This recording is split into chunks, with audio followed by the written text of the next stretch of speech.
दोस्तों, एक छोटे से गांव में रहती थी दो बहनें। एक के दिल में दया थी तो दूसरे के मन में लालच। लेकिन किस्मत ने दोनों के सामने ऐसा रहस्य ला खड़ा किया जिसने उनकी पूरी जिंदगी बदल दी। क्या सच में अच्छाई सबसे बड़ा खजाना होती है?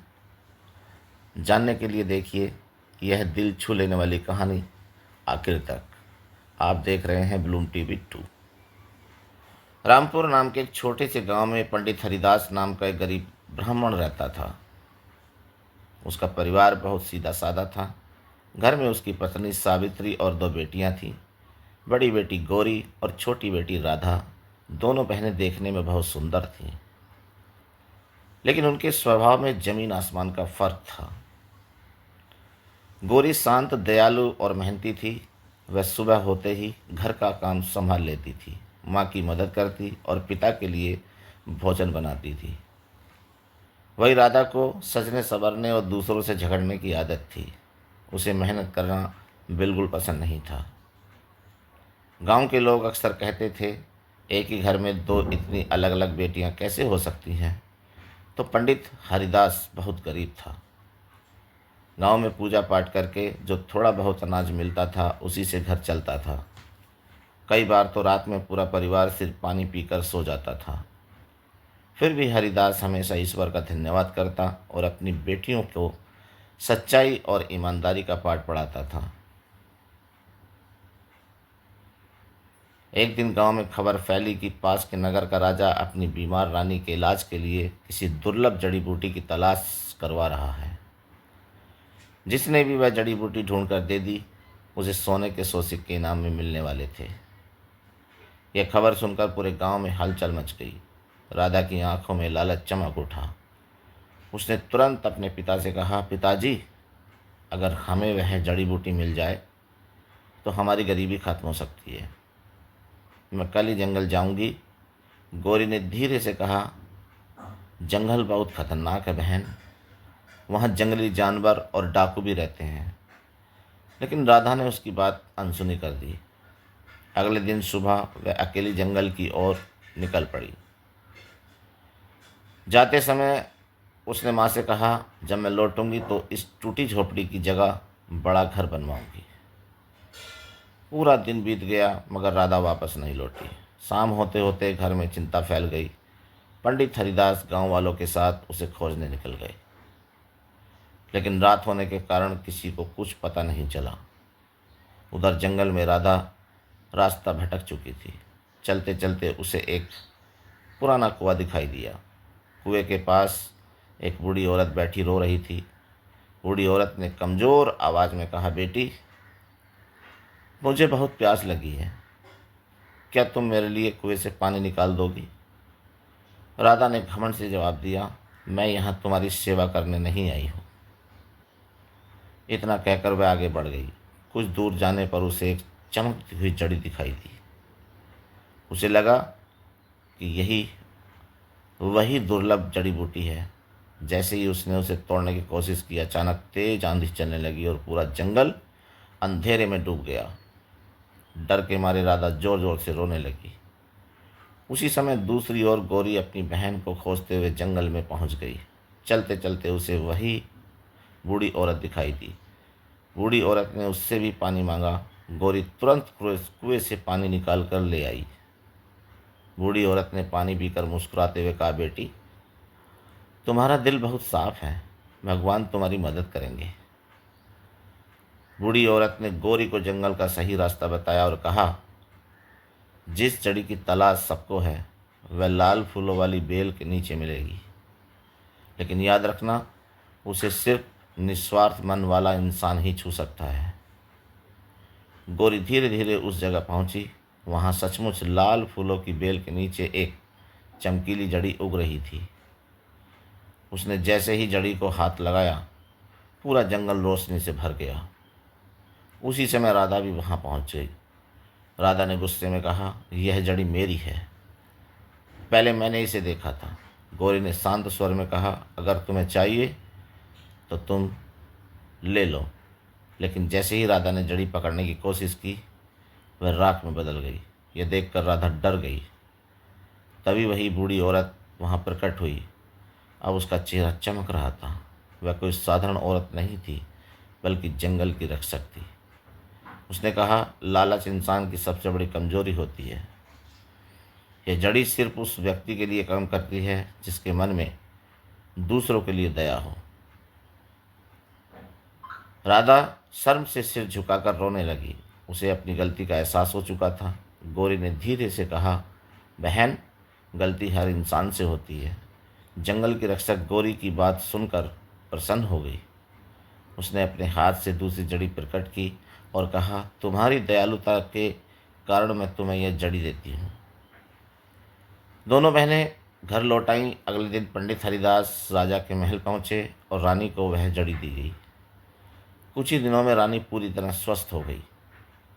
राजा बहुत खुश हुआ और उसने हरिदास के परिवार को 100 सोने के सिक्के, एक नया घर और खेती के लिए ज़मीन दे दी।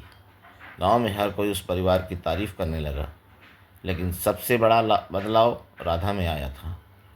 अब वह पहले जैसी घमंडी नहीं रही।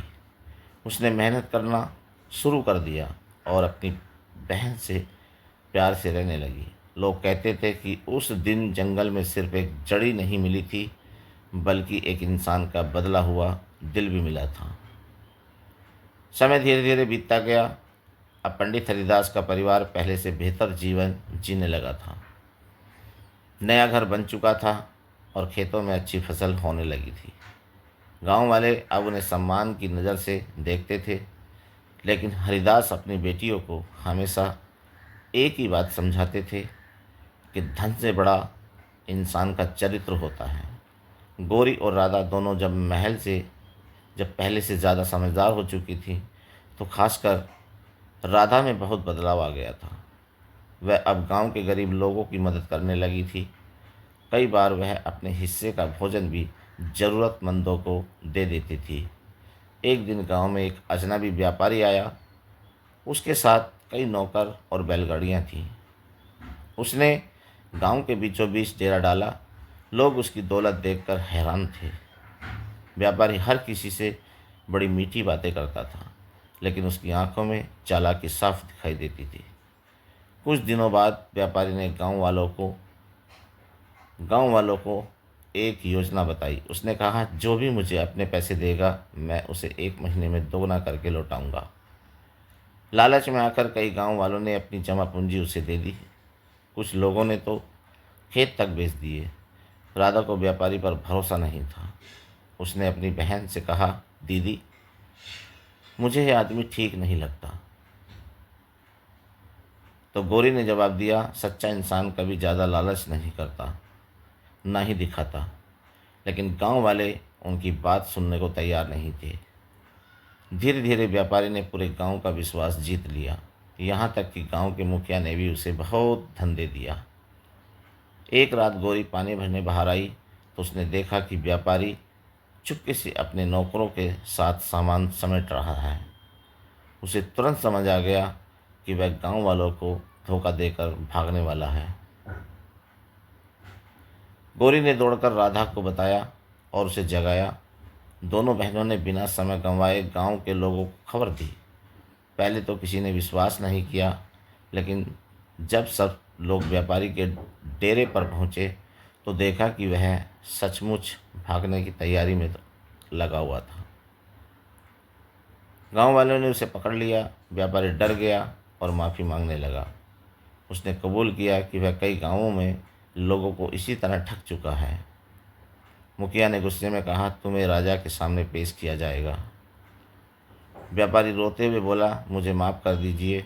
अगर मुझे जेल भेज दिया गया तो मेरा परिवार भूखा मर जाएगा। गांव वाले उसे सज़ा देना चाहते थे, लेकिन गौरी ने कहा, गलती करने वाले को एक मौका जरूर मिलना चाहिए।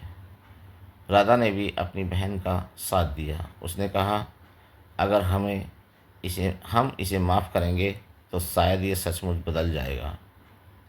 गांव वालों ने दोनों बहनों की बात मान ली। व्यापारी को चेतावनी देकर छोड़ दिया गया, लेकिन उसने सारा धन वापस ले लिया।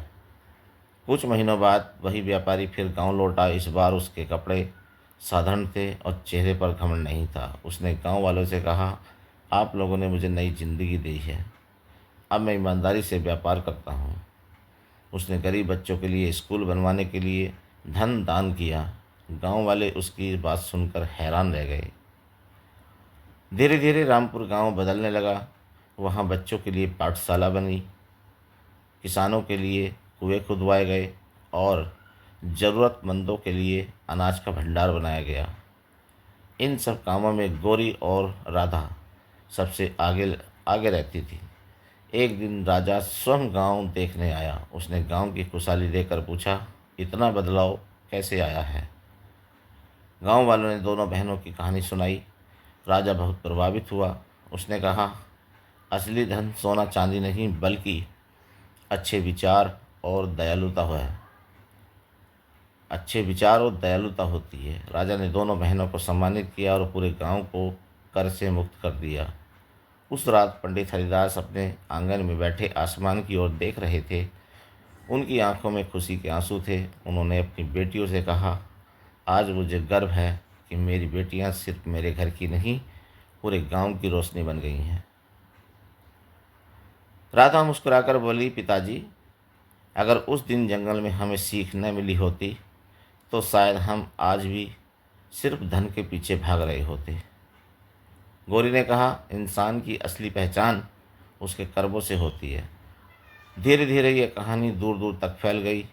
लोग रामपुर गांव को दो बहनों वाला गांव कहने लगे। वहां आने वाले हर यात्री को यही सीख दी जाती थी कि दयालुता और ईमानदारी से बड़ा कोई खजाना नहीं होता।